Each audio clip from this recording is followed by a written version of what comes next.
Hello, world. Welcome to the Shannon Joy Show.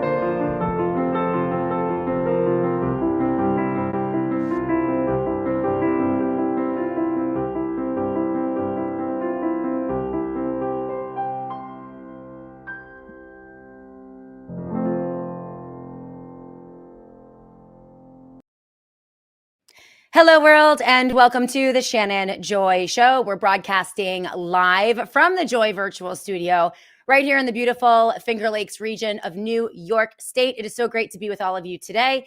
It is Tuesday, November 18th, and you know it's going to be a good day when you get rated by the Big Mig. So for all of you who are coming over from the Big Mig amazing Rumble channel, and every so often, he'll send all of his amazing viewers over to the Shannon Joy Show for our live broadcast, and we always appreciate that.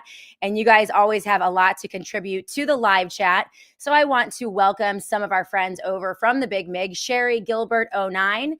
So glad to see you today on the live chat. We also have Craig Muttley joining us, Shannon Joy. I was told to come here to brush up on conspiracy theories. Am I in the right place? Well, Craig, you absolutely are. But unfortunately, these are not conspiracy theories. These are conspiracy facts. And we have a huge show for you today. We are welcoming once again into the Joy Virtual Studio, the Sasha Latypova, one of the foremost researchers on what went down in the dark days of COVID. And no, it wasn't about health. The villain wasn't necessarily Anthony Fauci or Deborah Birx or Joe Biden or even Donald Trump necessarily. They were just playing their roles. It was a military operation. It was deployed by the Department of Defense, and it is still being deployed today. We haven't ever gotten out of the COVID military operation. We are still mired in it, and it is only going to get bumpier as we move into the year 2026. We're going to be revisiting the COVID Dossier, which is the definitive source on what actually went down in the spring of 2020. It lays bare the fact, not the conspiracy, the fact that the military operation deployed against the American people in 2020 had nothing to do with health and everything to do with waging war, tragically, against U.S. civilians as they move us into a new global order, a digital gulag, the digital ID, digital surveillance, and social credit scoring. Okay, so this is where they want to take us. And COVID was just one part of a much larger operation. This is from the dossier. This was released in the spring of 2025. I featured Sasha Latypova and her co-author, Debbie Lerman, who is also an unbelievable researcher. These two women might be the most important research analysts in the country today. They are medical freedom warriors, but they are non-partisan. They never jumped on the Trump train or the Biden train. They are just the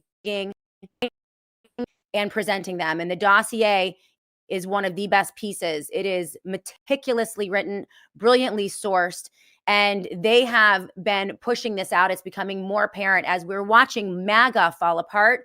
We're watching MAHA fall apart. All of the promises to the medical freedom community being betrayed at a rapid pace by Bobby Kennedy Jr., who has joined the apparatus in Washington, D.C., and also Donald Trump, who was, in my opinion, always part of the apparatus, who put this in motion in the last year of his presidency, 2020. Now, from this dossier, the COVID dossier is a compilation of the evidence we have amassed over the last 3 years supporting the following claim. COVID was not a public health event. Although it was presented as such to the world's population, it was a global operation coordinated through public, private intelligence and military alliances and invoking laws designed for CBRN, chemical, biological, radiological, nuclear weapons attacks. And that is from the beginning of the dossier. It's a brilliant piece. They recently joined Mary Holland, the president of Children's Health Defense, to revisit this as we begin to understand that we're not anywhere out of the woods when it comes to the lockdowns of 2020. If anything, it's getting worse as they are building and constructing the digital control grid, which was also brilliantly detailed by another amazing guest on the Shannon Joy Show, Catherine Austin Fitz, the president of Solari. This is her dossier on what is happening now in terms of the building of the digital control grid, everything from the Genius Act to executive orders to emergency declarations, all put in place in a breakneck pace the first 8 months of the Trump administration as he aligns with the tech bros. This is all imminent. This is all coming. And as people begin to feel the pain of the real economy, which is a recessionary economy moving into a depression, potentially stagflation, the worst of the worst of the worst, as they continue to hammer us with the worst of all taxes, the inflation tax, which has been devaluing our dollar and gutting the middle class since they removed the dollar from the gold standard in 1971. We are in the end stages of that attack on our American dream. And this is why you can't afford a house, your car insurance, your life insurance, your health insurance, your groceries. This is why the price of everything has skyrocketed. Hasn't really skyrocketed. The value of your dollar has decreased. And they did it on purpose, systematically, to fleece the American people. It's a horrible story and quite conspiratorial. But unfortunately for all of us, it is rooted in fact.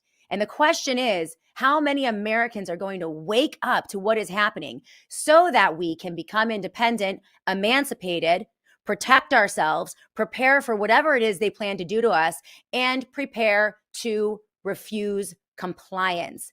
That is the key.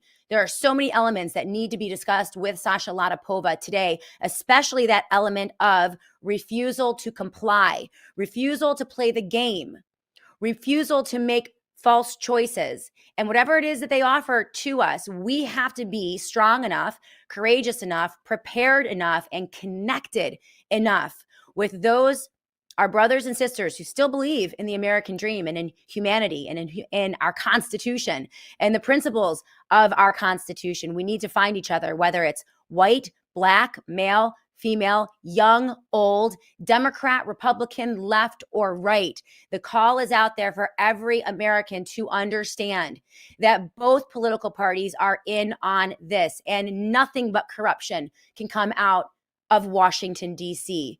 Our resistance has to be widespread across the nation and from the bottom up. No one's coming to save us. And so we're going to be discussing that with Sasha Latypova today, because there is good news out there.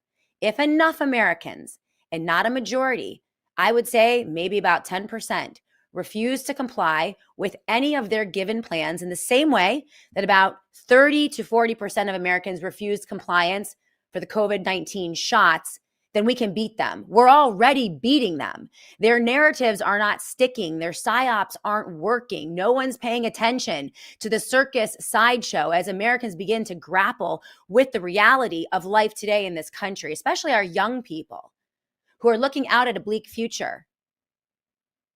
Where are they going to work? How are they going to save? How are they going to bring children into this world when there is so much tyranny that we're facing right now?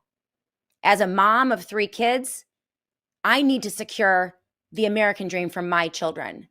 That's why I do this every day. And I know there are so many of you out there, moms and dads and grandparents, who are also dedicated to securing the American dream for your children and grandchildren as well. And that's why we do it.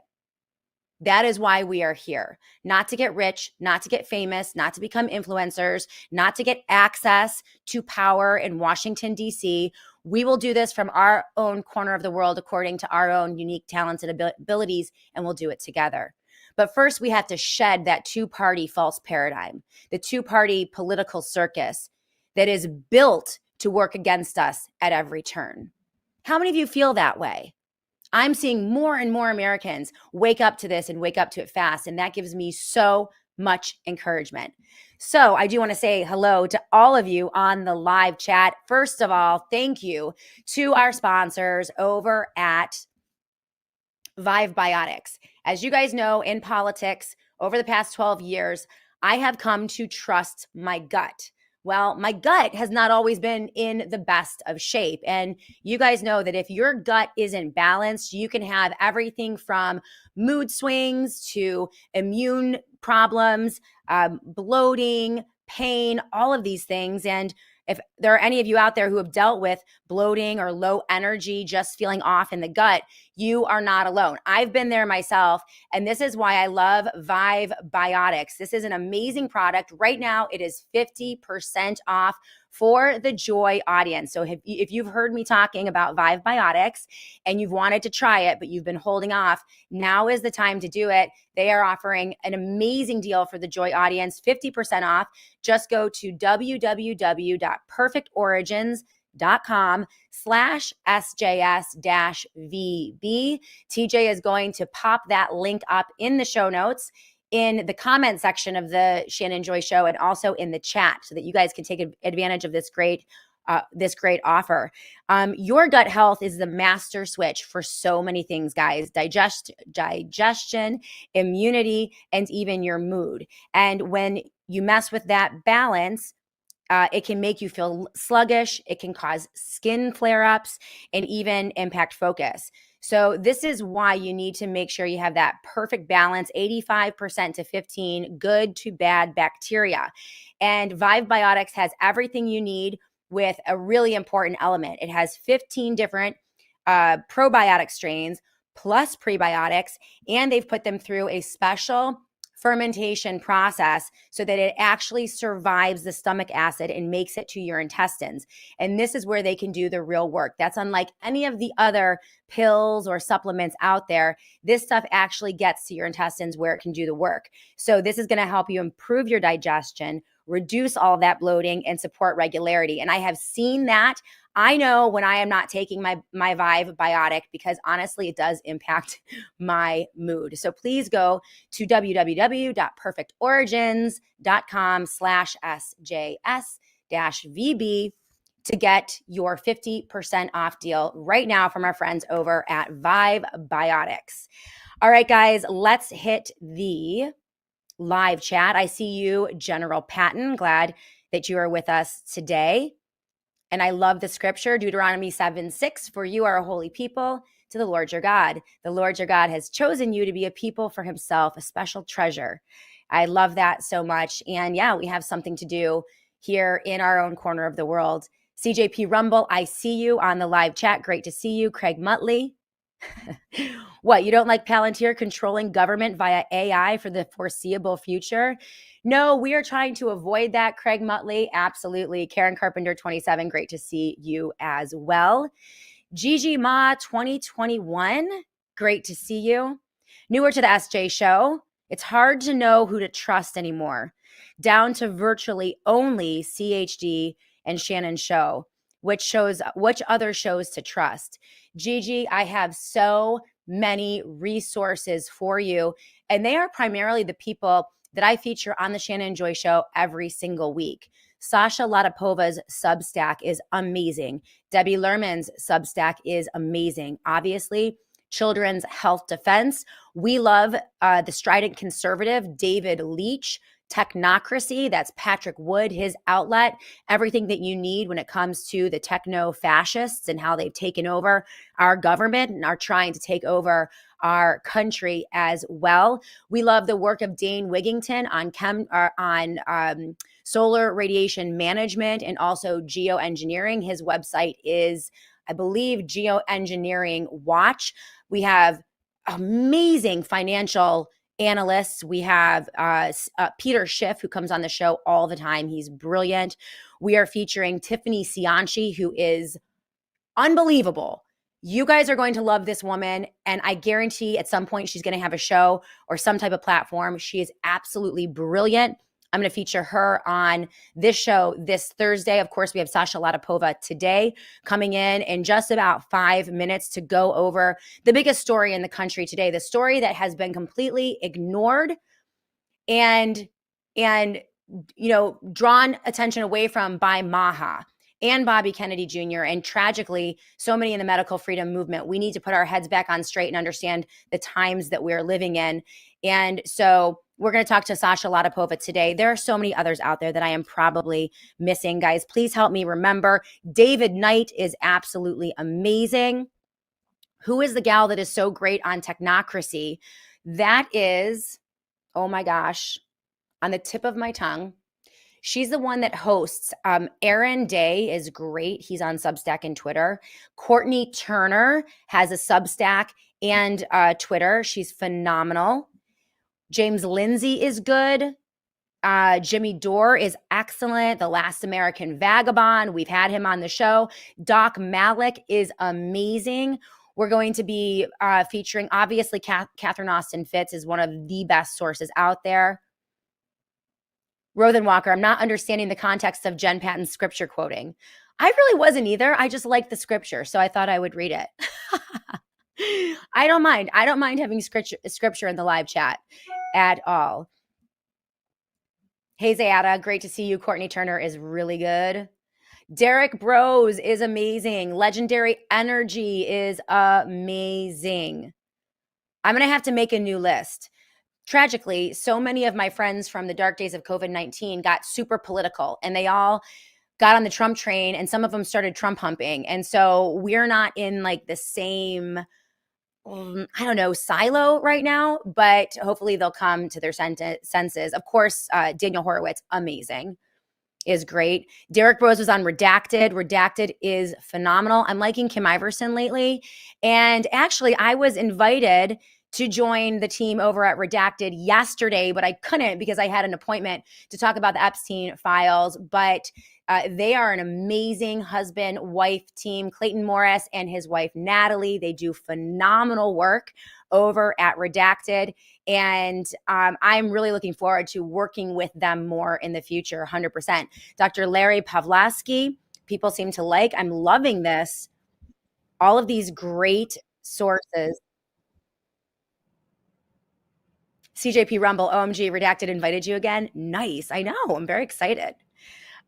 We have a big show today, but I want to start with, if you guys want to take a look at the show notes of today's show, I have my top headlines for November 18th, 2025. And one of the stories that I wanted to draw your attention to, and this is a very important story. This is a fun story, a super fun story, but it's critically important because it points to a theme that we've been exploring here on the SJ show for many, many years, ever since the original lockdowns of 2020, and then into the Biden administration, where we saw the largest, most relentless propaganda operation, coercion operation, manipulation operation to trick as many Americans as humanly possible into accepting the poison shots. I've never seen anything like it in terms of a campaign. It was waged against the American people by both sides of the political aisle, Democrats and Republican, by conservative media and left-wing media alike. Remember Mark Levin shaming his audience into getting the shots, Sean Hannity begging his audience into getting the shots, Ben Shapiro mocking his audience, those who chose not to accept the shots. I don't know if you all remember that, but I'll never forget it. Fox News running pharma commercials, Pfizer commercials, bought right in, every one of them, hook, line, and sinker. Even Alex Jones told people to take the shots, but only Trump's shots because, well, it's like sugar water. Do you guys remember that? I do, right? In that time, we had no resources. We had no way to get the word out to warn as many Americans as possible to refuse those shots. But we were able, through our medical freedom community, to reach enough people and convince them to wait on the shots. And that resulted in the control group, the 30 to 40% of the American people who refused the shots. That absolutely obliterated their plans. It was a huge shock to the controllers. It was a large enough portion of the American people that who refused that allowed us to open back up and to be in a position of relative freedom and liberty today. Things are still bad and they're trying to make them worse, but we still have the right to come together. We can still meet together. They've lifted some of that censorship. And I think that had a lot to do with the culture simply rejecting the propaganda very quietly. No one broadcasted it. We just did it. That's going to be the key for the digital ID and also the digital currency and the social media credit scoring system, right? Exit and build parallel systems, decentralization, localization in order to defeat globalization. And we talked about that ad nauseum through the dark days when they were really relentlessly pushing for everyone to get those shots. And a lot of us suffered because we refused the shots, but I'm sure we're all glad that we did. And now you have 80 to 90% of Americans refusing the shots. No one's getting the COVID shots. Like, that's a huge deal. People are also rejecting the technocracy. They're rejecting big tech. They're rejecting surveillance. They're rejecting everything robotic and technological. And they're doing it on their own, in their own homes, and with their own families first. This piece is unbelievable. This was written in the Daily Mail online, and this should give you hope. Of course, we have Sasha Latypova ready to go. She is warming up in the bullpen. We're going to bring her in just a couple minutes. But I want to go over this story first before we bring her in. Then we'll go to break, and we'll continue with revisiting the COVID dossier and the impeccable work of Sasha Latypova and Debbie Lerman. But here's the headline: forget dumb phones. Dumb homes are the latest trend. From voice-activated light switches to smart automatic beds, there are now hundreds of ways to automate your home, writes the Daily Mail. But in the age of the smart home, many people are now pushing back. You wouldn't know it if you listen to Elon Musk or JD Vance or Donald Trump. If you're listening to people like Peter Thiel or the tech bros who have taken over Trump's administration and our government, they want you to believe that everything's going to be robotic. There's no need for humans anymore. In fact, we don't even need humans to vote. The AI machines will do it for us through AI. They're going to revolutionize healthcare. They're going to revolutionize, industries. They're going to revolutionize democracy, substituting it with basically techno-fascism, right? But if that's what you're listening to, you think that this is just a fait accompli, that we just have to go down that route. Well, that's not true. The culture is pushing back, and it's coming out in trends.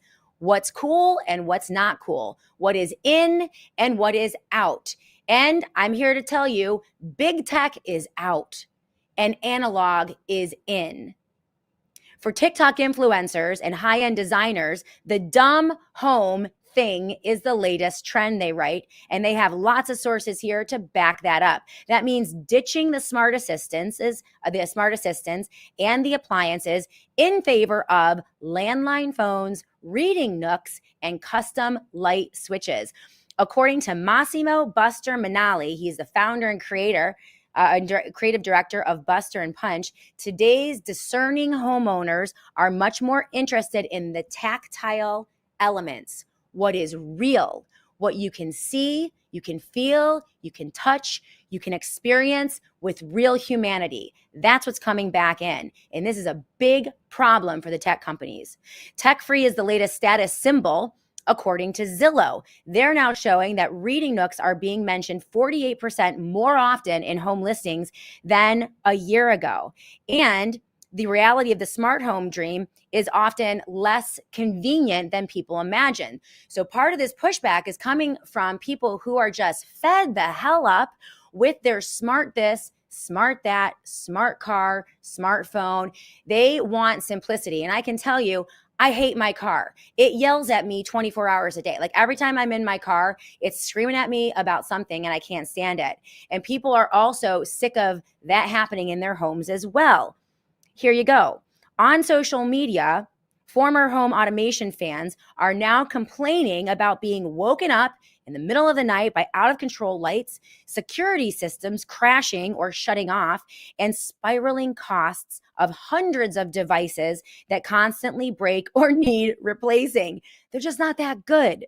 In one post on Reddit, a smart home fan announced that they would be ditching their 8-year-long automation project because my family of 4 including me, never even uses 90% of the tech. I can relate to that. I use Grok every so often on Twitter, but I just recently purchased OpenAI or whatever that new AI system is, because I'm thinking to myself, well, it's like I'm going to reject most of it, but I should probably purchase it, figure it out, see how it works so I can at least speak intelligently about all the stuff that is going on. I've now had it for a month. I can't figure out how to use it. I don't really like it, and I haven't used it once, right? So I can relate to a lot of this. So this is happening. I hear this. This is what people are talking about at the dinner table. They're talking about it at the pub. They're having conversations about it with real humans. We are realizing that, the tech just isn't so great. They go on, but it isn't just the former tech junkies who are getting ready to ditch their cumbersome gadgets. Today, more and more people are looking for a dumb home rather than a smart one. Mr. Manali says, we are seeing more than ever. Our customers are moving away from chasing convenience. Instead, they are craving physical touch and connection, but not Wi-Fi. According to the design media brand Dwell, the decline of the smart home was one of the biggest trends of the year 2025 and beyond. And I've seen that in my own community and in discussions that I've had with my friends and family. According to Zillow's 2026 Home Trends Report, reading nooks again are the big thing. And Mark Tremlett, founder of bedroom design firm Natural Mat, told Daily Mail, more and more of our customers tell us they're choosing to keep their bedrooms completely tech-free. No TV, no voice assistants, and no chargers by the bed or devices by the bed, because they're worried about a lot of things. Number one, the intrusion of these digital appliances and devices into our peaceful sleeping spaces, but also EMF, electromagnetic frequencies, which are wreaking havoc in terms of health on so many Americans, which we've covered multiple times here on the Shannon Joy Show. From tinnitus to migraines to other ailments, the massive onslaught of digital technologies in our home spaces are detrimental to human life. And more people are beginning to pick up on this. They're even saying that the light switch is now back as a design statement. But besides smart lights, some people are also looking to ditch their smartphones as social media influencers rave about getting landlines back or kitchen phones. Remember your kitchen phone with the long cord? I remember we had a super duper long cord, so I could go halfway around the house if I wanted to talk to my boyfriend. And I would sit in the dining room, my parents would be in the living room, and we would just sit there for hours and talk to our friends, driving our parents crazy because, well, no one else could call. But that was before call waiting. Like, everyone wants that back, and I love it. Mama C 1996, my house is not smart. All right, so this is a big deal. This is a sign. This is a signal. This is what I'm talking about. We need to stop waiting for politicians, waiting for Washington, D.C., waiting for a new political party or a new political movement, whether it's MAGA or MAHA or the new hot thing, America First, which I believe is another psyop. We need to stop waiting for heroes in politics, waiting for a court decision or a piece of legislation, even at the state level. We need to start taking back the culture ourselves. And this is what we're doing. This is our power. The power is simply saying no. It's saying no. It's refusing to buy into the propaganda and to the lies, and to re-embrace humanity and reality. Team reality is what we need to embrace. And more Americans, and believe me, this trend is not driven by Republicans or conservatives or Democrats alone. This is by a culture as a whole. And I think that we all have a lot more in common than we even think that we do. All right. Yes, LT Oracle of Truth, bring back those incandescent lights. All right, we're going to go to break. I want to hear what Sasha Latypova thinks about this. I think that that's worthy of a little discussion before we get into what is more important. The biggest story of the day today. Nothing has changed. It was Donald Trump that locked us down. We continued to be locked down by Biden. And the assault against the American people, our Constitution, our sovereignty, our individual sovereignty, our constitutional rights, and humanity itself still continues despite an election and the installment of Bobby Kennedy Jr. at HHS. Why? Well, because this assault on humanity isn't driven by HHS. They aren't even making the decisions. It is, as we know, an international military operation deployed through public-private partnerships and intelligence. And it is ongoing. It hasn't stopped. Very important show today as we revisit that very important work and prepare to battle against whatever it is they have lined up for this culture, because we need to save freedom for our family, for our kids and our grandkids. And that's what the mission is. And I know that Sasha Latypova shares that mission as well with her unbelievable work. She's one of the most censored researchers on the planet today. And she has faced a lot of pushback, but her work has stood on its own, and I cannot wait to bring her in again. So buckle up. It's going to get good here on the Shannon Joy Show. Keep it tuned right here. We'll be back in a moment.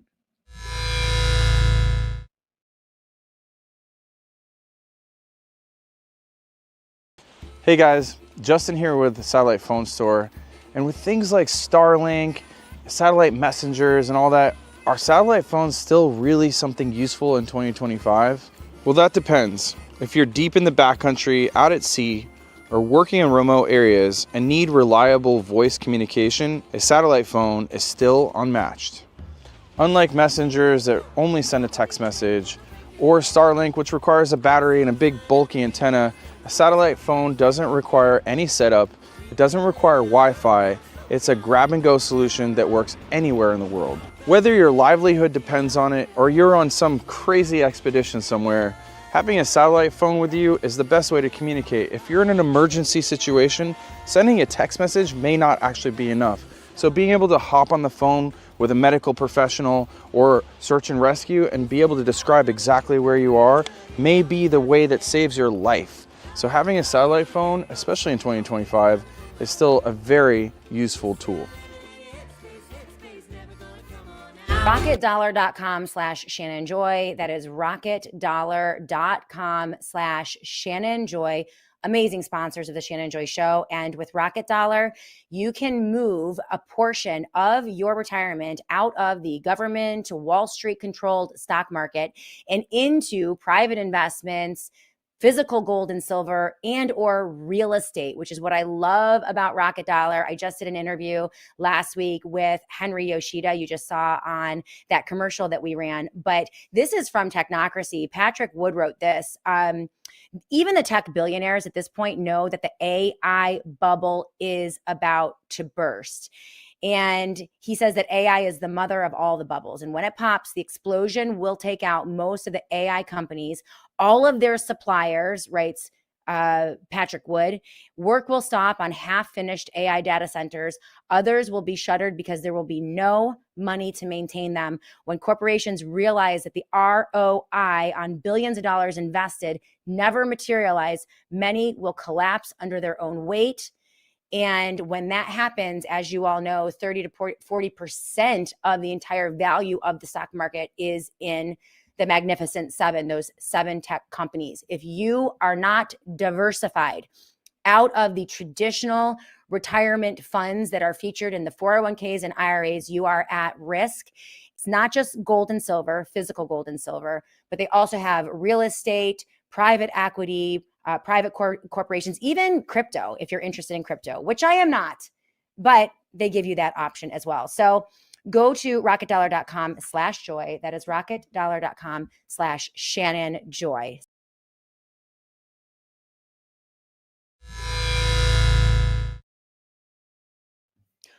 Welcome back, everyone, to the Shannon Joy Show. We're super, super thankful for our friends over at Rocket Dollar. Cannot recommend them enough. Head over there right now if you want to take control of your retirement through a self-directed IRA. You can direct whichever investments that you think will make sense for your family. And they have an enormous amount of resources over there as well. If you are not quite trusting what's going on at Wall Street, in Wall Street, with the stock market, with the AI bubble. Now is a great time to head over there. So rocketdollar.com/joy. Without further ado, I would like to welcome a very, very dear friend and one of the most censored but best researchers out there on the issue of what actually happened during the lockdowns of COVID-19 in 2020 and beyond, along with her research partner, Debbie Lerman. Sasha Latypova joins us once again on the Shannon Joy Show to talk about everything that she's been up to over the past few months, doing some amazing work and being attacked for it. Recently, two items that I think you all should take a look at. I've linked them in the show notes of the Shannon Joy Show. One is Sasha Latypova's address, her presentation at the Weston A. Price Foundation recently. Absolutely brilliant. Also, a really important interview with Mary Holland of Children's Health Defense. I was so glad to see that she had both you and Sasha, or that she had you and Debbie Lerman on, Sasha, to talk about the COVID dossier. Again, this is the bombshell. This is the biggest story in the United States of America today, and the story is ongoing. So we're going to talk about that in just a moment, Sasha. But first, I want to get your thoughts on the MAHA summit. First, how are you? How are you doing? Hanging in there? Yeah, I'm good. I'm having a great time. Kicking hornet's nest. Yeah. Yeah. Us bad girls. Kicking hornet's nest constantly. We're going to talk about that too, actually. The fracas last week over Dr. Mary Talley Bowden, her interview with Dr. Haskell, and the response from Robert Malone. We'll do that at the end of this interview because it's important. Bob Malone has attacked viciously Dr. Mary Talley Bowden. Again, it's not okay. We'll talk to you about that in a bit, Sasha. Let's start with the MAHA Summit. What were your thoughts last week? Who's who, not of medical freedom people. You weren't invited. I wasn't invited. Mary Talley Bowden wasn't invited. Dr. Peter McCullough wasn't invited. Dr. Naomi Wolf wasn't invited. Debbie Lerman wasn't invited. I don't know who was invited. There were no vaccine injured. There weren't, the backbone of the medical freedom movement. People were injured by vaccines or lost something for refusing vaccines. Like, nowhere to be found. It was a who's who of insiders and technocrats. Your thoughts on the MAHA Summit? Right. So the MAHA Summit was headlined by, I believe, Regeneron Pharmaceuticals and CRISPR Therapeutics CEO. By the way, it is in congressional disclosure that Robert Kennedy Jr. holds stock in CRISPR Therapeutics, although not a large amount. And yeah, it's a nominal amount, and right now it rounds to zero, but still it's symbolically important. And one of the key executives in CRISPR Therapeutics is also last name Kennedy. I'm not sure if they are related or not.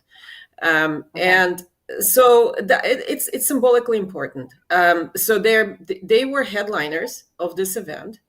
There was no mention of vaccines or vaccine injured at all. Marty Macri was going to do fireside chats about how to make American biotech accelerate. That's what MAHA is now, apparently. Wow. Yeah. And that was Macri. Tell me, was Palantir involved in this? Of course, yes. So the Palantir is always behind the scenes, either behind the scenes or in front. This part, I'm not sure if they were prominently involved or not, but they are always in the background. As I said, in the Operation Warp Speed and the production of mRNA vaccines, every pharmaceutical company had Palantir office and DoD office on site, and Palantir was in charge of. And Palantir and DoD for the practical purposes is the same here, and all the distribution was handled by Palantir, a secret, taken outside of regulated pharmacy distribution chain in the United States, completely non-transparent, but of course all the data hoovered up by Palantir. And wow, yeah, but so in other highlights from MAHA events, I send you this this screenshot from these tweets. I don't know if you can bring it up or not, but Yep, I'm going to bring it up. Yep. there was a tweet about event. One of the Maha events was anti-age. It was headline something like anti-aging and brain computer interface, with participation of this internet person, Brian Johnson, who is supposed to be this sort of biohacker who takes a million pills a day and transfuses his son. He's in his 50s, and he transfuses his 20-year-old son's blood for anti-aging. It's apparently very popular in. I mean, even remember the show Silicon Valley, which was very funny and very accurate. It had a Blood Boy episode exactly about this, about these oligarchs, Silicon Valley psychopaths, using transfusions of young blood for anti-aging purposes. There's even a company, I think it still is around. It was temporarily sort of shut down by FDA, but I think they're back around. It's called Ambrosia, Ambrosia. And they were selling blood transfusions for tens of thousands of dollars. And, I can say, I looked into this. I wrote about this and I looked into this. And while, yes, you can temporarily feel better with the transfusion of blood, that's why they do blood transfusions for terminally ill people and people on immunotherapies or chemotherapies or something like that. It does work, but blood regenerates within days or weeks, weeks to days, and it's a temporary effect. It goes away, so you need to constantly transfuse young blood. And the question is, where is this blood coming from for these rich people, right? How is this being traded? We know that organ trafficking and these sorts of things is becoming a huge global problem. Yes, it is.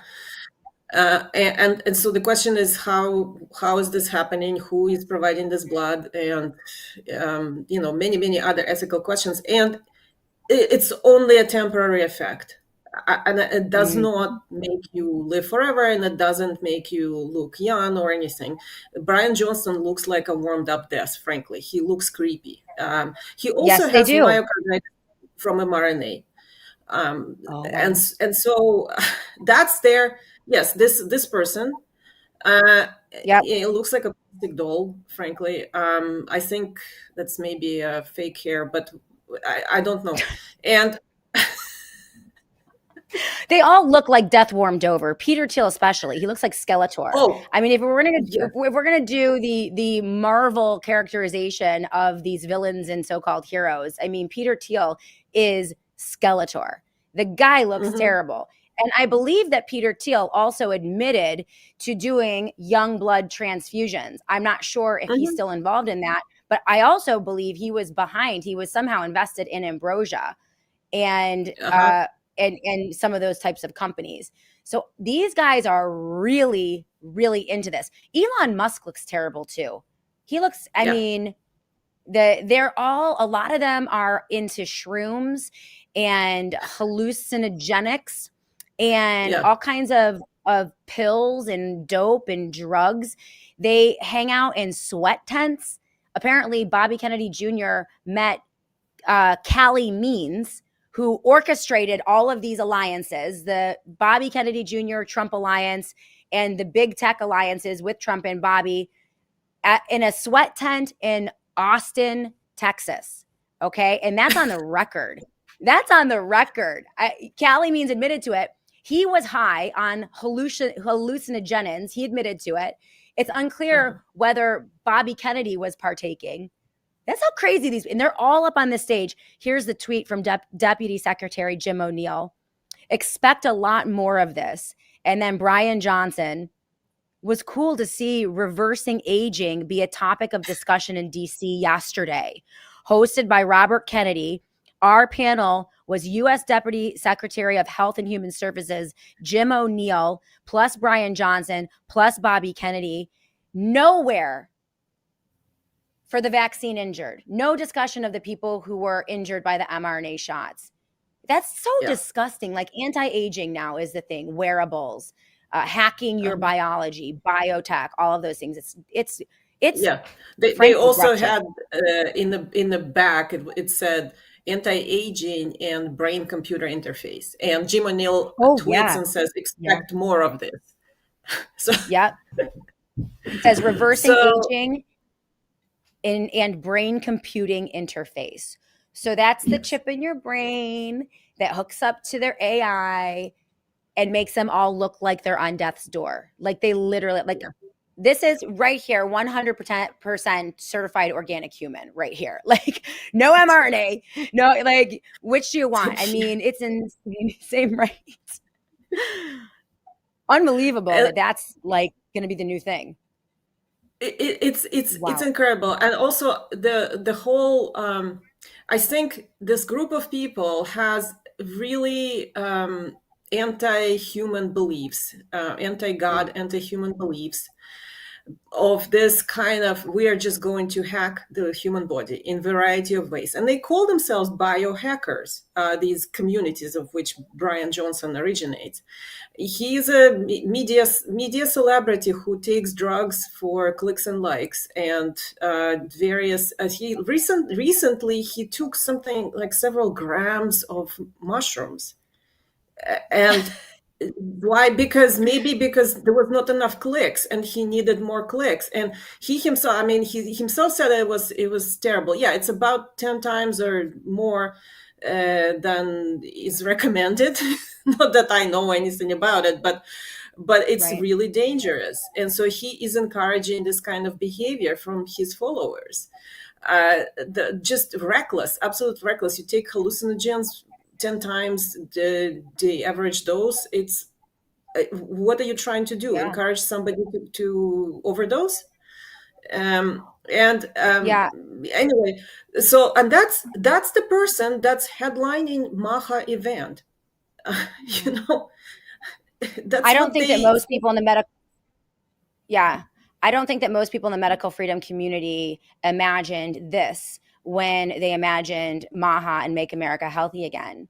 They're also obsessed, Sasha, with opening up the ability to experiment on humans. And it's found its way in some of the legislation and also the executive orders and some of the presidential memorandums. This expansion of, I've seen Elon Musk really trying to push this. Well, we need new breakthrough therapies and we need to cure cancer and we need to do all these wonderful things. So, and they're framing it in like a right to try kind of situation. Well, if this person is terminally ill, we should open up the ability for them to try new types of things. But I've seen some reports that are raising the alarm bells on this, saying that what they're trying to do is normalize human experimentation.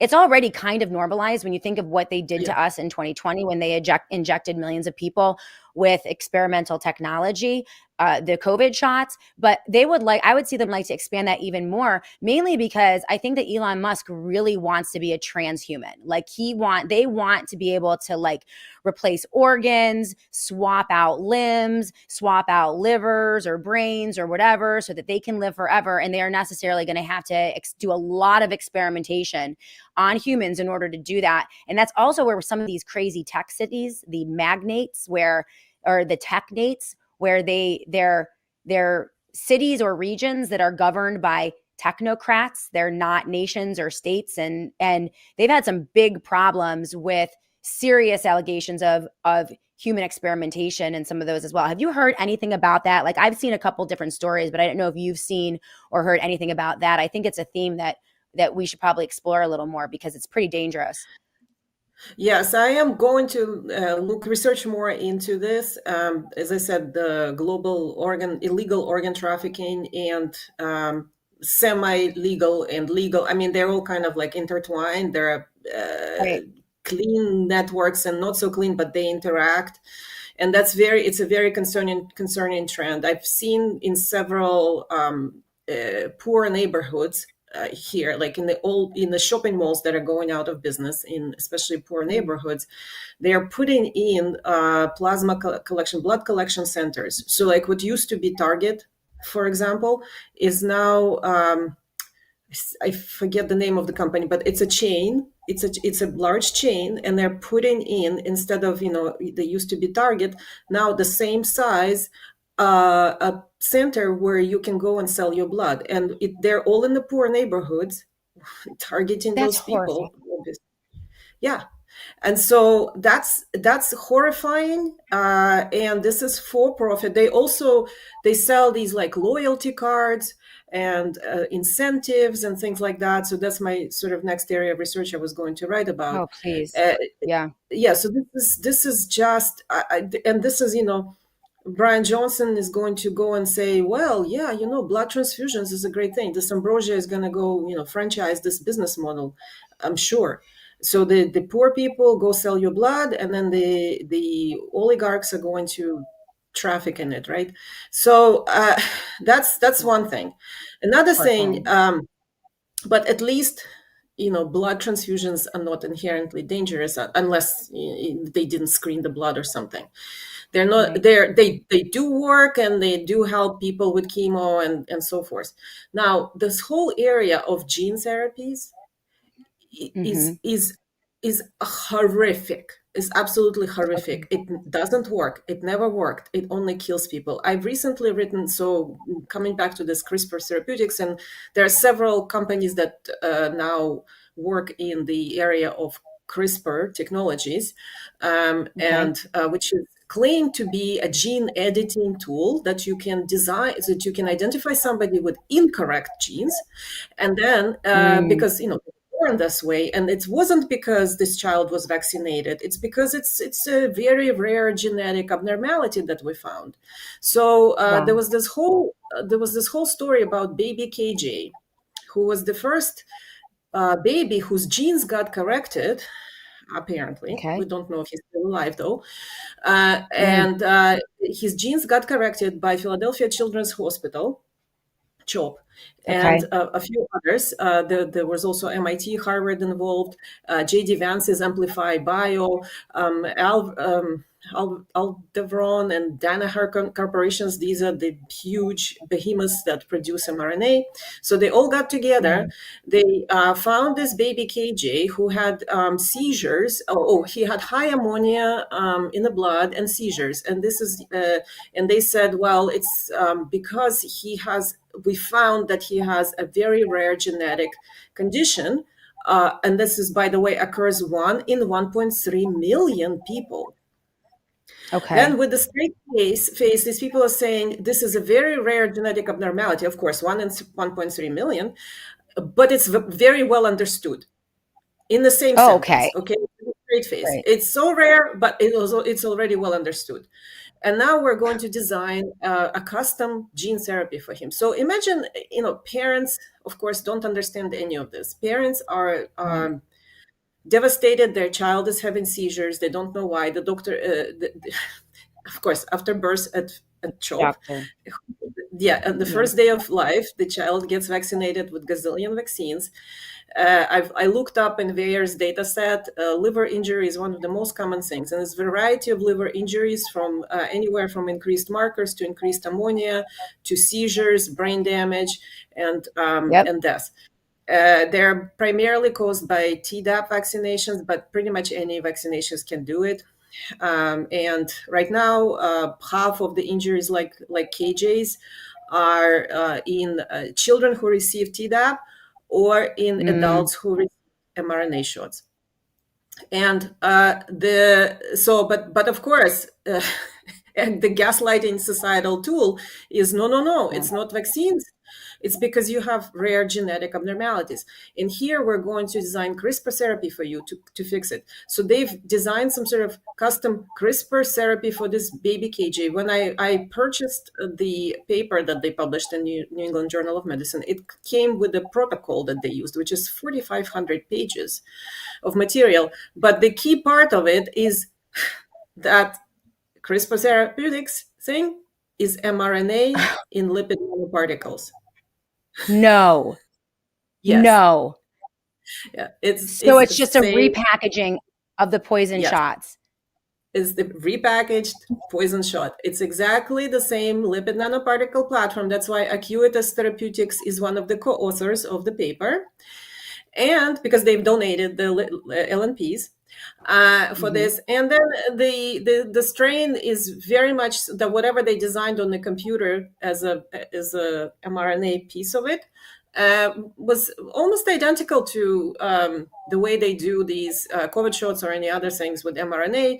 It was almost the same molecular weight. I mean, it had some different sequence in it. And they injected it into the baby a couple of times. We don't know what happened with the baby, but the key part is now that whole team. So they use that. This is called right to try. There is a emergency use, which this goes under emergency use, but not emergency use authorization. It's a totally different thing. Unbelievable. The Unbelievable. this is the thing that you can do once. You can apply once, but CHOP, of course, is not satisfied. They want to get reimbursement for a few $1 million per shot, right? And that's why they are going to the FDA for the approval. They met with the FDA, with Marty Macari Oh, and gee. an FDA, and the FDA told, and they said, well, they were proposing a protocol for the approval, and they wanted to do several types of animal studies for toxicology, which is expected. And the Right? response from the FDA was, oh, no. You don't need to do multiple animal species. And you don't need to do this in the monkeys. You only need to do one rat study. We need to spare the No. animal. Yes. We need Yeah. to spare the animals. We need to spare the animals, but we have plenty of babies to experiment with. So why are you endangering monkeys' lives here? That's the response from the current Marty Macari FDA. That's horrifying. Mhm. That's horrifying. So Yeah. this is CRISPR technology, which is repackaged mRNA technology with the lipid nanoparticle, pimped to terrified mothers and fathers of newborn babies who have been injected with multiple poison injections, leading to certain conditions in the liver or seizures. And rather than researching this over multiple years in multiple animal studies, so to save the monkeys, they will just inject them into babies under this new category of emergency authorization that they have created in order to stuff millions, if not billions of dollars into the pockets of their pharma counterparts in a public-private partnership. Did I mess that up at all? Yeah. That's what they're doing. Correct. And Marty by the way, Macari. this is not just one incidence of this. It is a current FDA policy expressed by Macari and expressed by Vinay Prasad. They also published a new policy specifically in response to this KJ baby and CRISPR Therapeutics requests from and CHOP. So they specifically for them designed a new policy that is called, it's now they have yet another regulatory pathway that is called plausible pathway or plausible mechanism pathway, which is maybe effective by another name.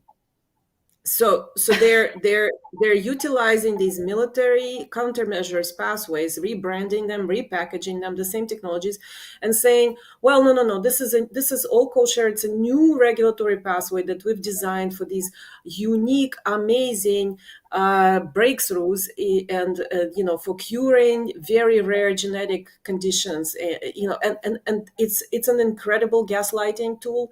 These things are extremely dangerous. Tomorrow, by the way, I'm publishing an article which lists the chemicals that are being used to synthesize DNA and RNA. None of it has anything to do compatible with life. None of it. It's an incredible chemical sludge. It contains corrosives, explosives, and absolutely toxic chemicals for which you cannot even work with them properly. There's huge. I was doing the search actually using GPT. Yeah. It's useful for and, something, I suppose, right? and GPT didn't want to tell me. I mean, it's also all shrouded in huge secrecy, because if you try to search for example, what are the raw materials and processes to synthesize DNA, GPT comes back and says, so this is unsafe, because if I tell you, you will build a virus in the lab, right? And it's insane. But I'm telling you, there's absolutely zero compatibility between synthetic DNA and RNA with life. Zero. You will see that list tomorrow and you will be shocked. You can't even stand near that pile of garbage. It's so toxic. They're hazmats, and these things are being injected into the babies, and the parents are told your baby has incorrect genes and we're correcting them. Can you imagine? I can't imagine. I can imagine. Tragically, I can imagine. In this Mad Max dystopia that they seem to want to drive us into, I think that many of these people at the helm have lost their minds. I really Yes. think that they've lost their minds. We're dealing They with take them too many mushrooms. I'm sorry. I mean, and they don't hide it. They hang out with Brian Johnson and they take mushrooms in the sweat lodge. So what do you expect? It's like the crazy people. There's these crazy people driving all of us off a cliff, and it's insane.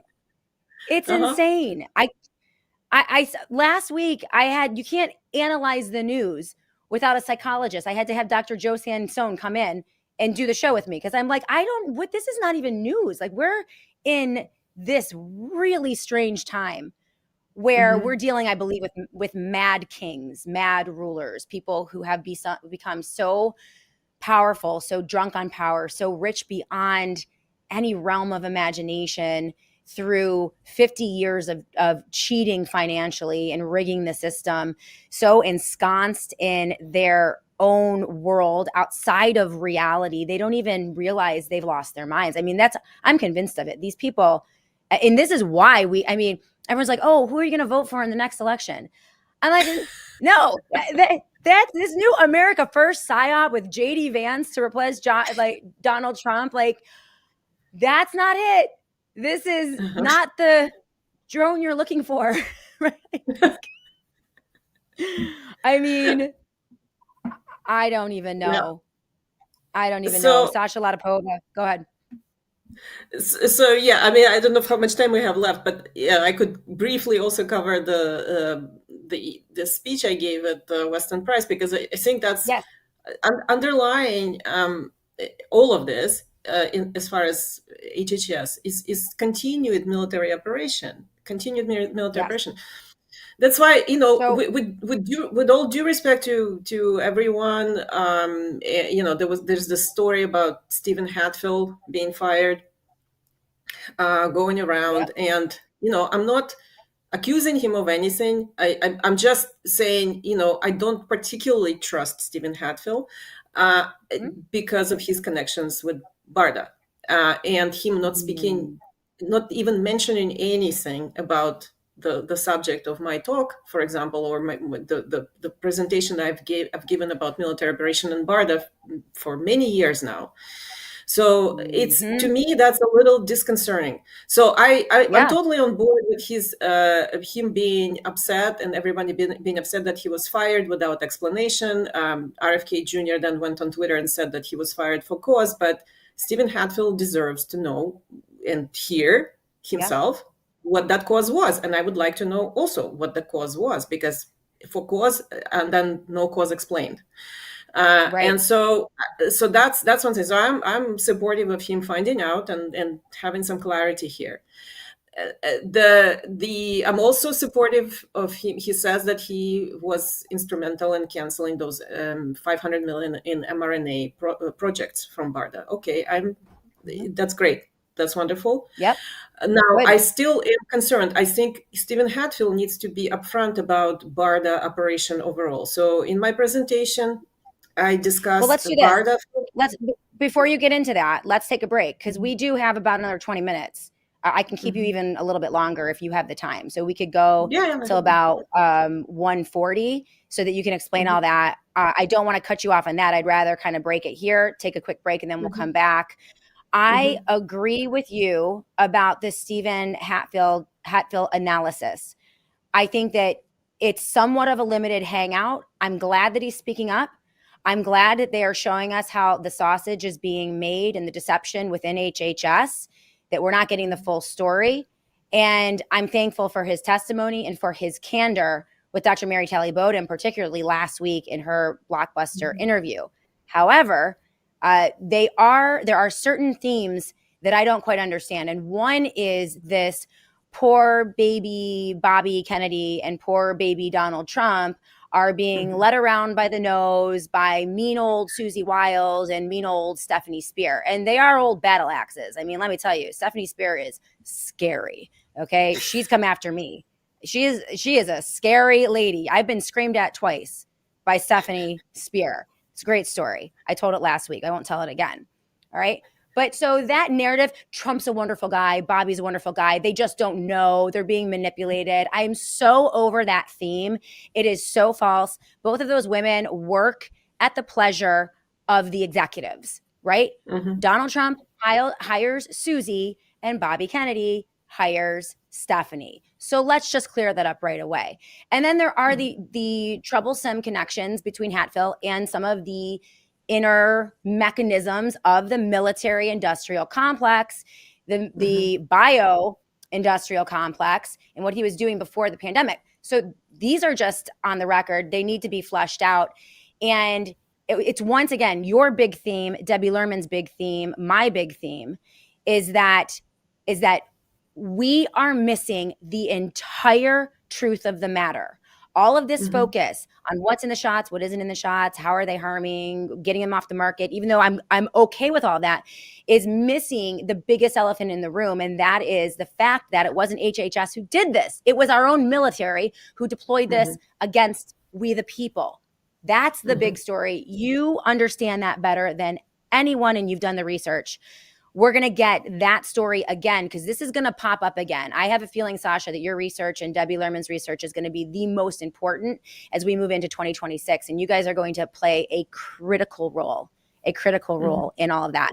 So we're going to talk about your speech at Weston A. Price Foundation. Great organization, by the way. Also, your interview with Mary Holland of Children's Health Defense. When we come back, keep it tuned right here because if you want the truth, you're going to get the truth now.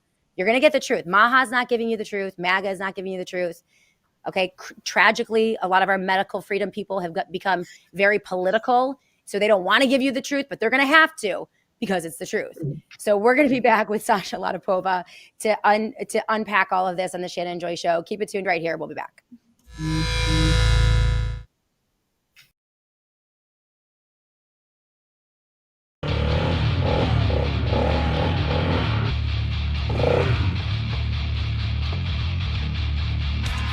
What's going on, guys? Jonah here again with Satellite Phone Store, and today we are visiting Roman again at the ranch, and we're going to be looking at some EcoFlow products and the benefits of them, not only at home, but also in the outdoor life.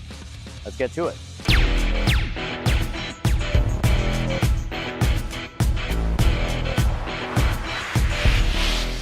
What's up, everybody? Roman again with Satellite Phone Store.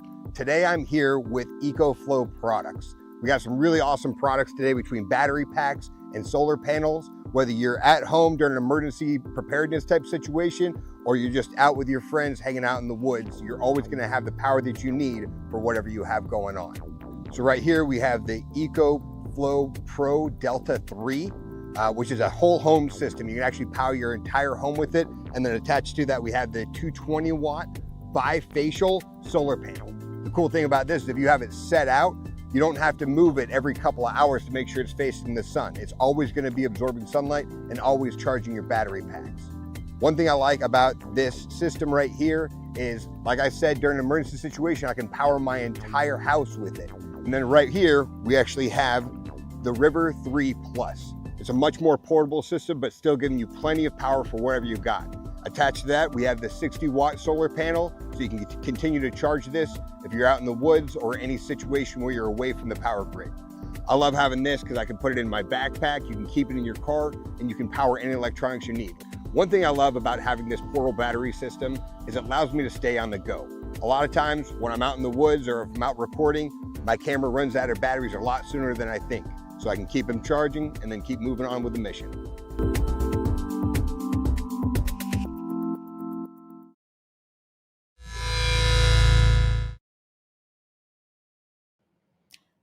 Welcome back, everyone, to the Shannon Joy Show. Make sure you go to sat123.com/joy. That is sat123.com/joy for all of your prepper needs, whether it's generators, solar panels, Faraday products, ballistic, bulletproof, Faraday bags, you name it, they have it. And everything is always 10% off when you use the promo code JOY. And they also know that I sent you when you go to sat123.com/joy. So if you're shopping for Christmas, make sure to use that website, sat123.com/joy. Use JOY in the checkout and you'll get an additional 10% off the already amazing deals that they feature on my page. Love our friends over at Sat123.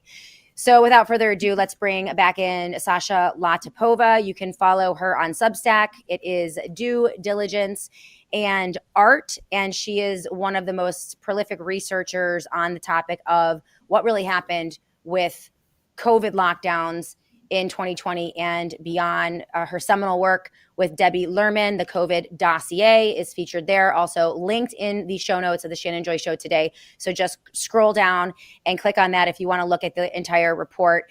It is going to be one of the most important documents, I think, in maybe the next few years, Sasha, because it is the truth.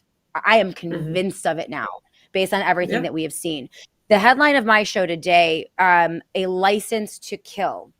Essentially, the major theme of your research is, number one, that it wasn't a health operation. It wasn't Fauci. It wasn't Birx. It wasn't HHS or FDA or NIH or even the President of the United States of America. What was deployed on the American people in the spring of 2020 was a military operation, international in scope, and it was a combination of public, private partnerships plus intelligence partnerships, Mossad, CIA, Five Eyes, you name it, working together to basically color revolutionize the West, all right? Collapse the West under its own weight, and then usher us into what they're trying to move us into now, which is the new global order. This was about compliance and control, and it was a military operation waged against we the people.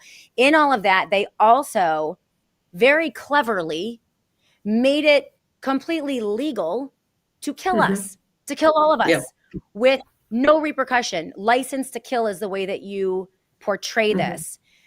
We went over this when you originally released your report. There is new interest in your report because everybody is seeing how Bobby Kennedy Jr. is completely betraying us, how Maha was a complete psyop and betrayal. And now we're going back saying, wait a second, what the hell happened and what the hell is happening?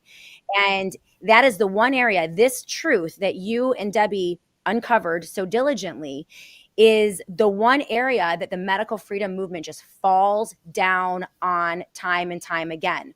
When they focus on the shots and they focus on the movement and they focus on the food and any of the other distractions that they try to walk us through, we're missing this bigger picture, and it's Democrats and Republicans.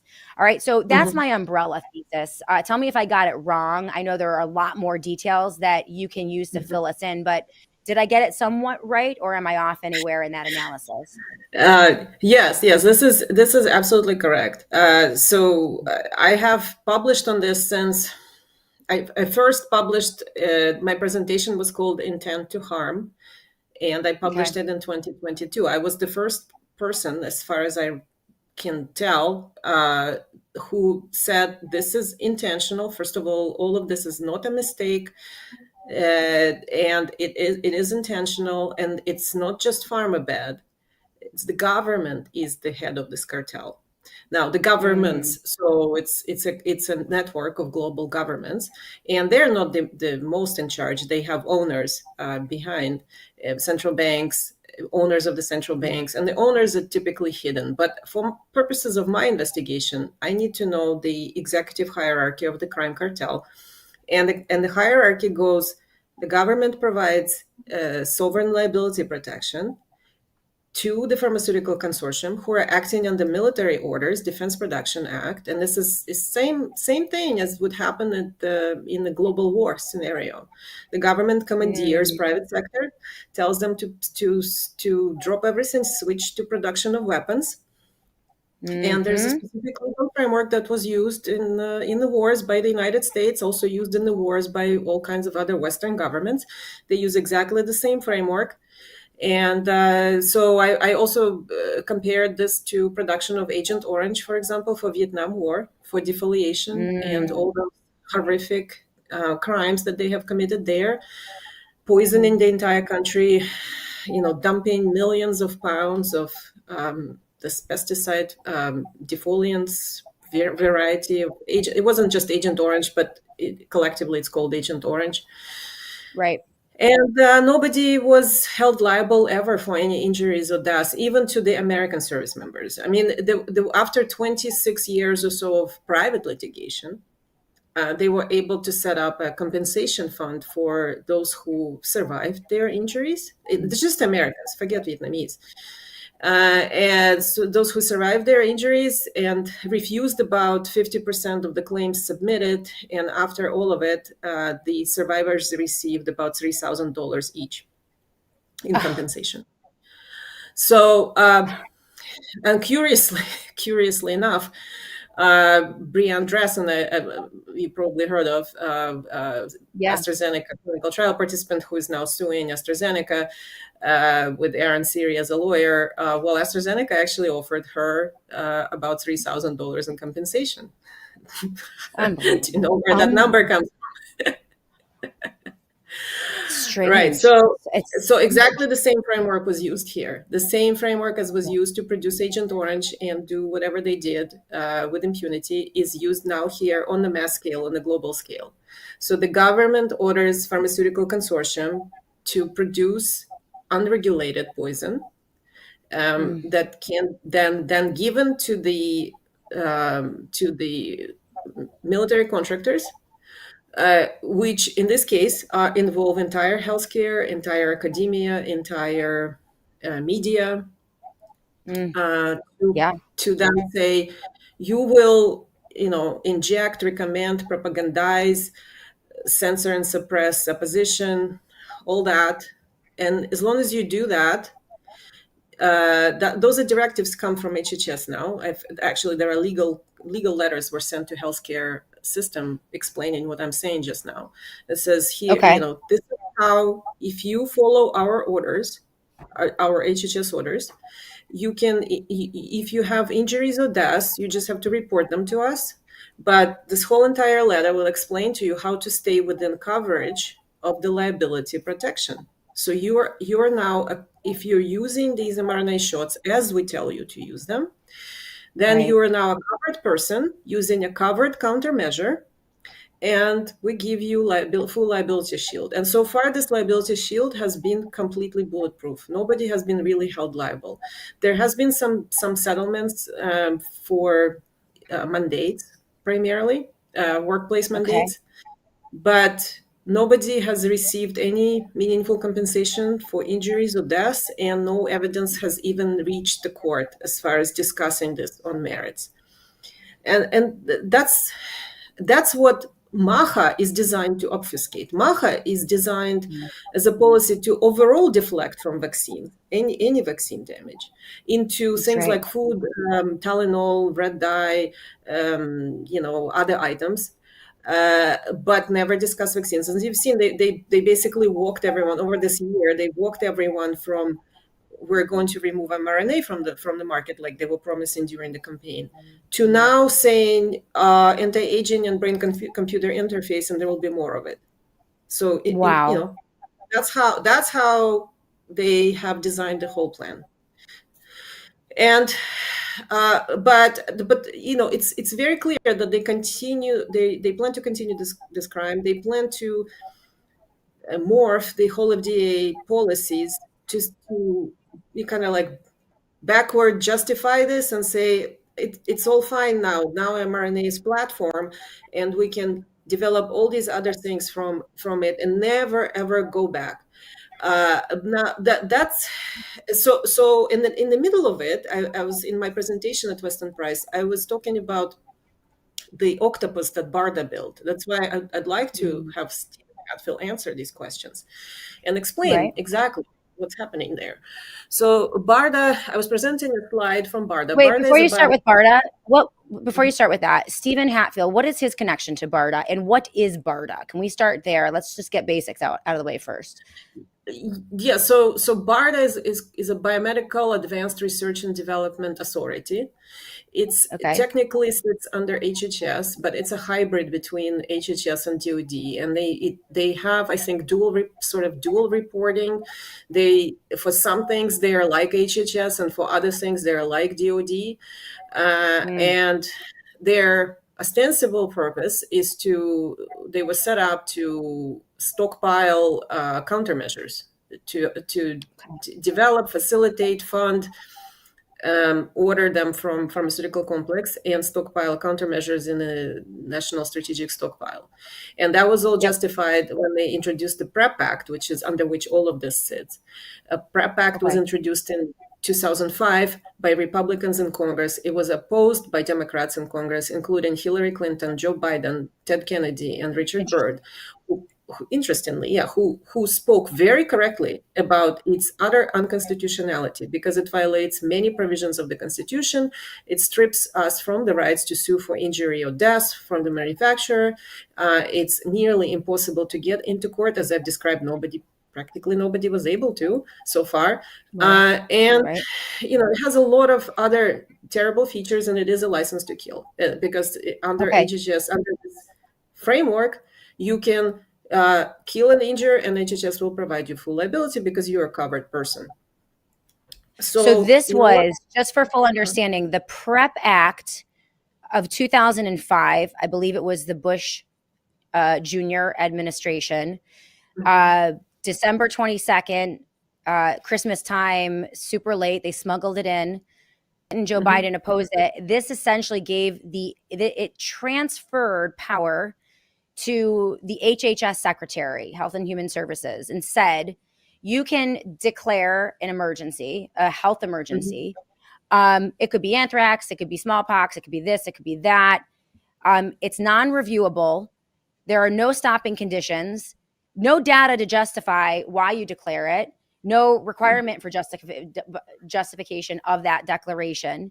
It is simply one guy signing a piece of paper saying, we have an emergency here, and it's a health emergency. And now all of this apparatus kicks into place. The military apparatus kicks into place. The liability protection kicks into place. We are at war, and you are combatants. If you don't take the shots, if you don't take the countermeasures, if you don't want the countermeasures, well, then the U.S. government is waging war against you. And it also gives them the license to kill, literally. They could kill millions of us. And if we're under that emergency use authorization or that emergency declaration, which we still are, by the way, because Bobby Kennedy Jr. will not lift it, even though we've asked him to, he can do it. It's one guy. Okay. So that's the situation that we are in. Am I overstating that? Yes, that's correct. So that's why because of this complete horror, this PrEP Act declaration that's issued by HHS Secretary, I thought it was a slam dunk when RFK Jr. was appointed HHS Secretary, because I talked to him about this exact thing. We've had the same conversation I'm having with you right now with RFK Jr. in 2023. There is a podcast. I was on his podcast. It's on CHD website. It's on every podcast platform. You can go search it. It's called Militarized Healthcare. By the way, he came up with that title. I did not.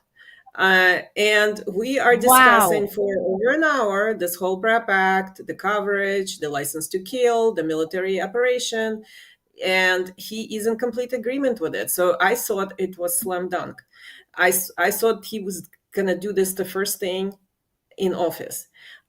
He didn't immediately do it. In February, I published an open letter to him. It's on, I put it on Twitter. It's on my Substack as well. It's a 5-minute video where I'm reminding him of this law and that he has full authority to terminate this. And nothing happened. Eventually, in May, I received a phone call from him where he said, I know what you want me to do. So he knows what we want him to do. And why won't he do it? What did he say? At that time, he referred to Trump as well. So he said that he has a president to report to. Okay, yes, Trump and Susie Wiles. He didn't mention Susie Wiles, but Trump was mentioned. And another point he said, and all these people, for everyone who is asking to remove it, I have 100 phone calls telling me that they want these vaccines. Well, I didn't. They can still get their vaccines. Yeah, sorry. Well, first of all, it's not quite true anymore. It may have been in May, but totally today, if you look at the data, fully about 90% of healthcare workers refuse mRNA shots. So I'm not sure where is that majority that asks him to keep these shots on the market. I don't think that majority exists anymore. People have become educated, and some through unfortunately very hard experience, being injured themselves or seeing injuries in their loved ones and children. They're horrific injuries.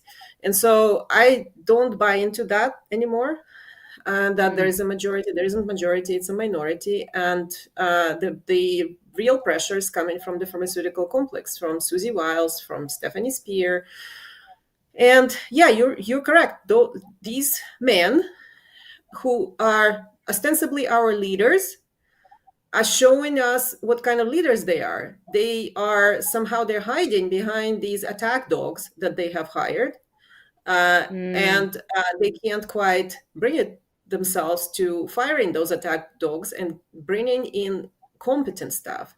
So, for example, all of the leadership at HHS, the political leadership that was brought in with this administration, are utterly incompetent and sellouts, clearly sellouts.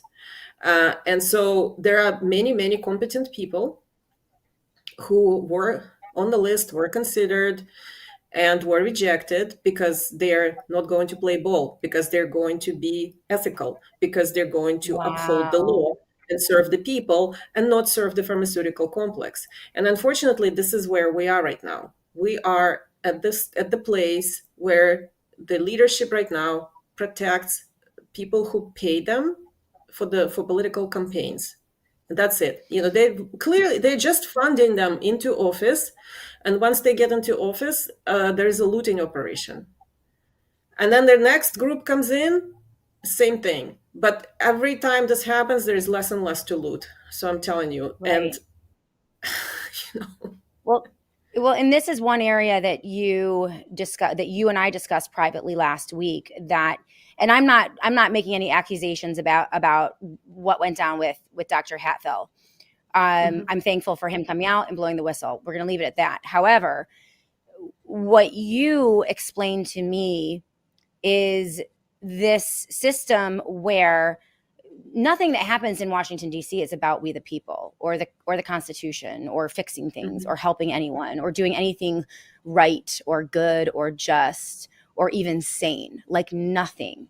It is literally money laundering operation. It is people going to the Capitol to loot and to steal from the American people as they plunge this country into dystopia. And so they're just basically grabbing as much as they can and heading for the exits while they drive our country off of a cliff. And so what happens is they come in and there's all this money, printed money to spread around. And so they reward everyone for the favors and everyone gets the $1 billion contracts or the $1 trillion contracts or the gazillion dollar contracts. Because what do the zillions mean anymore? It doesn't even mean anything. It's funny money. It's fake money. It's printed money. Or invented money. They don't even print it anymore. They just invent it. And so it's this feeding frenzy. And what you're saying is like that kind of persisted for about 50 years, I would say, ever since we went off the gold standard and they were able to devalue our currencies. They've been able to engage in this, and it's criminal and it's a cartel and it's fraudulent and they should all go to jail. But what you're saying is that we're now getting to kind of this end point, and that's why everything seems so crazy. This is why I think that you get the sense that everything is spiraling out of control, because what you're saying is that there's no more money. Like they can print all the money they want in the world, but they're just devaluing the dollar too. We have an inflation spiral, which is plunging the nation into depression, and everybody knows it. And they're trying to tell us one thing, and that's not the truth, but everybody knows it's not the truth. And so this is why people are fleeing, exiting. Like we're going to see probably this is why the feuds are happening, I think, is because of those things that I mentioned. Your thoughts on it? Yeah. Yes, exactly. So exactly right. So this whole thing, it's not like it just happened. This was happening for a very long time, longer than our lifetimes. The system was in place exactly like this. So the corporations get together, fund their team, their political team. And that's why we were always saying it's a uniparty. It's the two wings of the same bird, right? So they will just fund the team, these corporations. The team comes in, the political one. The deep state keeps running and churning, but the political veneer comes in, changes over every 4 years. And then the corporations that have funded and bought these congressional seats or political seats of presidency and so forth, they get the contracts. They get usually, well, all the defense contracts. Typically, they're absolute. The prices that they pay each other are out of control, and I know it from the healthcare. So when I look at these vaccine contracts, it's ridiculous the amounts of money that they're throwing at them. Versus, I was in the private sector, and how every penny we had to scrap, and like how difficult it is to fundraise. And you know, you think you get a 20 million contract, it's like, oh my God, it's incredible. Here they're giving 400, 500 million here, $1 billion there, $1 billion there, for absolute garbage, untested, unproven, toxic.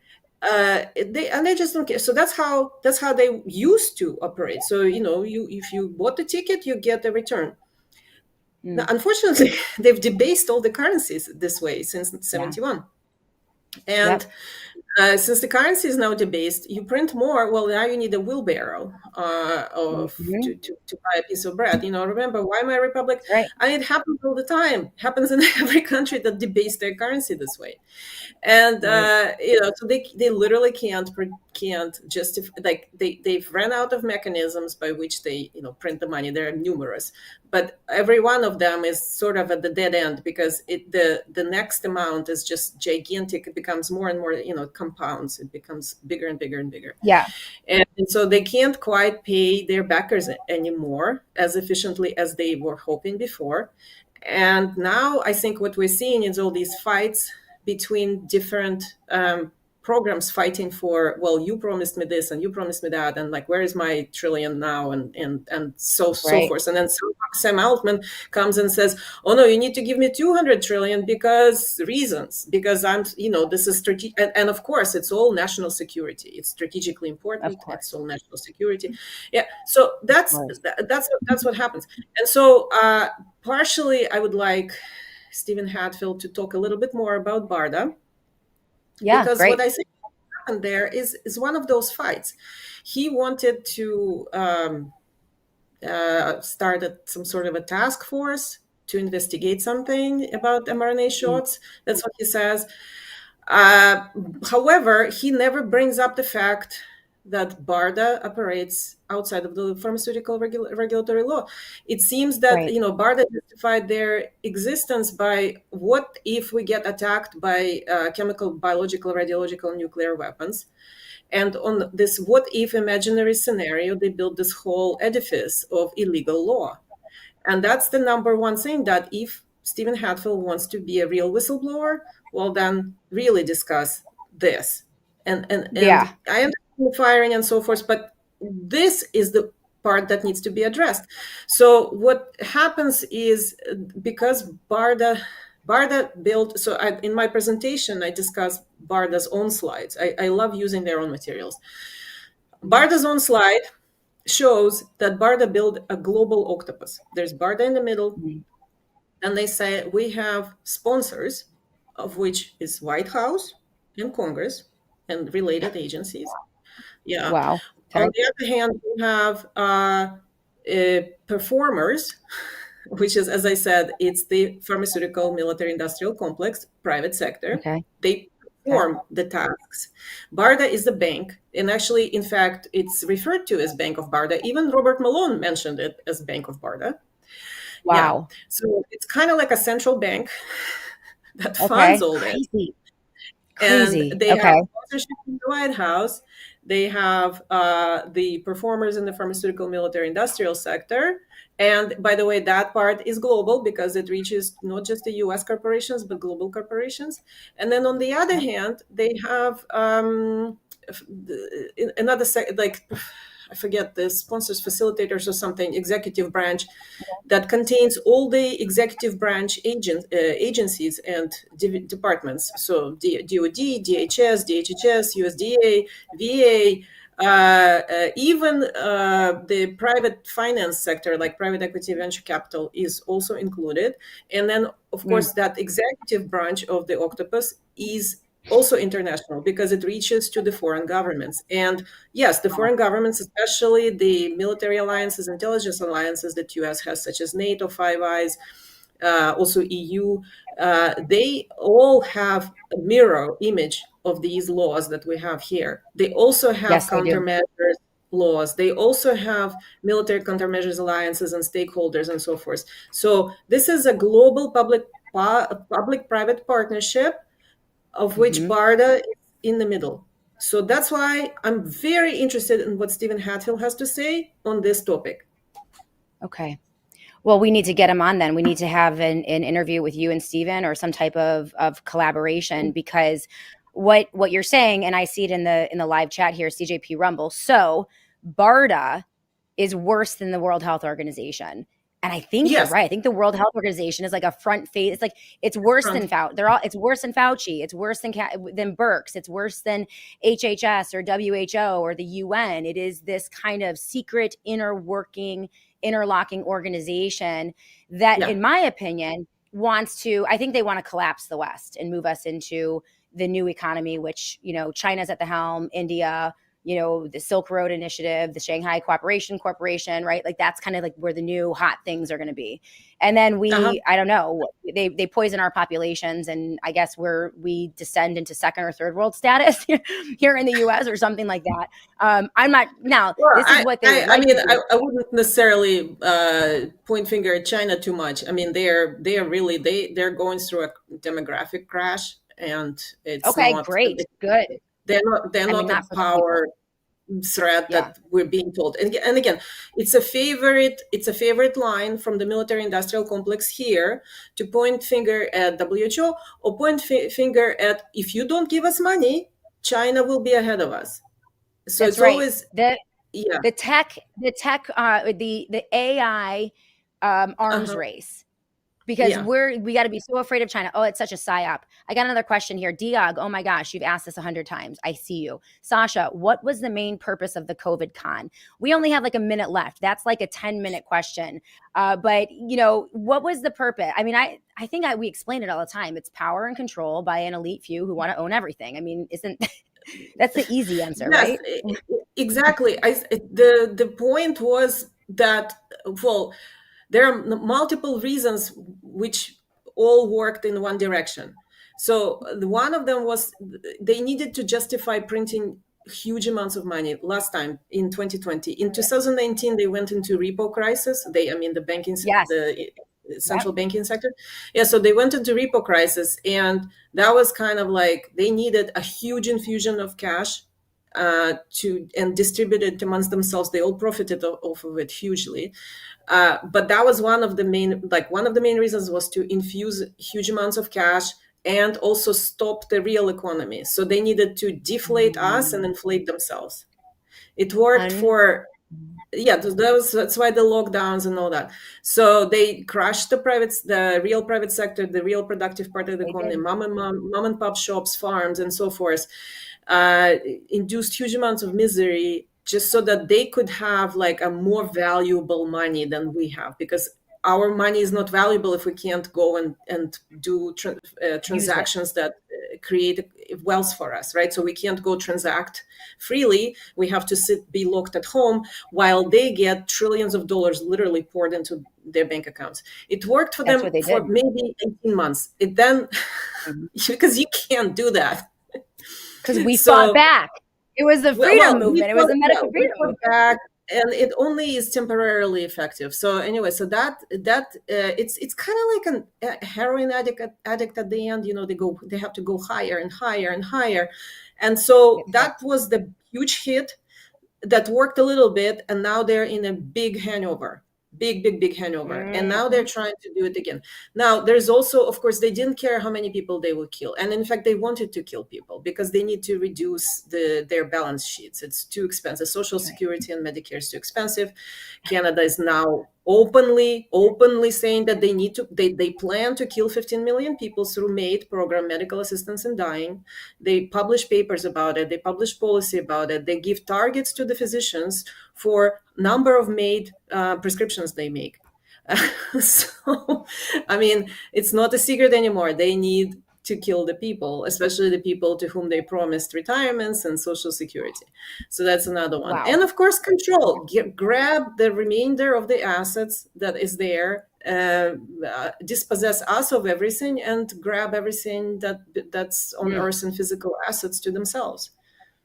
Okay, well, on that nice note, that's super optimistic. No, I mean, it's a pretty dire picture. One of the things I love about Sasha Latypova, I mean, here's the thing. You got to take the black pill before you can take the white pill, right? Because there is a lot of hope out there. We can fight back. It really comes down to just not complying. I'd Yeah. love to do a whole show with you on that. We are in a pickle right now, Sasha. Mhm. And before I let you go, what do you see? What is the way out for we the people of the United States of America? What is the way for us to fight back, get to the truth? I think we're close to it. Like we're getting Mhm. there. We're figuring out these psyops faster and faster. But you know, in you know, just a minute or two, if you could, I know it's short. I mean, it's a big ask, but how can we leave this audience with some hope as to what we can do in the near future, because things are going to get bumpy? What are your thoughts on that? Mhm. Yes. So number one thing, you have to snap out of any illusions that are being pushed on you. As far as there's still, I'm exhausted talking to people who still say, "Oh no, it's just mistake." Oh well, Jay Bhattacharya just doesn't know the data. He hasn't seen the data. Or Marty Macri, well, he's such a nice guy, and Vinay is doing a great job. And just stop. Okay, stop. These Yeah, people are not stop. your friends. They could not Yeah. care less about you. Okay, and that's what you have to realize. You're on your own. Number one. Number two, it's not a doom and gloom. You can survive this, but you have to be smart and you have to be aware. And number one thing is, do not comply. Do not comply. Do not, and push back and be vocal. That's why, I don't hate RFK Jr. I think he's a great guy. I just want him to be honest and accountable to us. Same with Yes. you, same with Mary Bowden. We're not chaos agents. We're not CIA agents. They're trying to No, they're we're not. trying to paint all sorts. I've been accused of just about anything. I know you Also, have. recently I know. I've been accused of being a man hater for some reason. Uh, I don't What? know, but yeah, Your husband is lovely. I commit crimes against men for some. Okay. No reason. I mean, That's I've been crazy. married to one for over 25 years. I have a son. But I'm a man hater. Okay. Unbelievable. I'm telling Unbelievable. you, like I've been accused of all sorts of things. Ignore it. Move on. Do not comply. Be honest. Be straightforward. Do not bend your principles because some guy is a nice guy and you liked him and you voted for him. Yes, I voted for a bunch of people too. So, Yeah. and we need to push back. We need to be strong. We need to also there's these calls for unity, unity, unity. If you disagree with somebody, you are breaking the unity. Unity is overrated. We need to know how to live, how to respect opinions of others if they are valid opinions, and it's just we just have different opinions, and find things on which we agree and collaborate openly in good faith. That's right. And that's how we're going to live through this. Yeah. And we are. We know the choices that we're going to have to make. They're going to try to push us into some type of digital currency or digital ID, and we're going to have to push back Refuse against that and say no. Yeah, we can reject the technocracy. We can solidify our positions in gold and silver and cash and land. Yeah. We can, as Catherine Austin Fitts says, the most important and valuable commodity will be your relationships of trust. Those people that you know to be straight shooters, to be consistent, to be truthful, people that you collaborate with on a national level, but also on a local level as well. And we just need to buckle down, batten down the hatches, and get ready, because this is happening whether we like it or not. Right? They've done this to us. One practical advice I wanted to give people: you can, in many states, in a few you can't, but in many states you can downgrade your real ID to without that yellow star thing. So That's right. you can get out of your real ID. Do it now. Also, refuse any diagnostic screening tests in the healthcare system. Do not do anything unless you are sick and you really there's some real problem. Then seek the diagnosis, seek multiple opinions, seek alternative opinions. Do not inject any biologic, no biologics. As I said, tomorrow you will read my article, you will see what they contain. Don't inject corrosives, explosives, and other toxic chemicals into yourself. There's no reason to do it, and they don't correct your genes. Refuse all the diagnostic screening tests if you're not sick. And in general, refuse anything that government is pushing you, such as digital currencies. No matter how convenient they make it for you, it's a trap. All of it is a trap. Yeah, I'm going to have I'm going to make a list of all the things. I mean, I've done a lot of the things, get the big tech out of your home, the smart tech out of your home, out of your car if you can. Maybe buy an older car. There are a million things we can do. I think I'm going to make a big list on that kind of stuff, or maybe I'll work with you on it, Sasha, because we need to be prepared. All right, we've gone long. Sasha Latypova, due diligence and art. You can also follow her on the Twit as well. Her links are in the show notes at the Shannon Joy Show. My friend, thank you for all of your hard work. You are the best. Appreciate you. Thank you so much, Shannon. See you again soon. Absolutely. And I appreciate all of you. Thank you for being with us today. I let the show go a little bit longer because so much of what Sasha was saying was so absolutely important. This is going to be a show you're going to want to bookmark. Share it with all of your friends. We are moving into the next stage of this. Sadly, tragically, I told you so. Electing Donald Trump was not going to save us. It never was going to save us. He was always the guy that locked us down in the first place.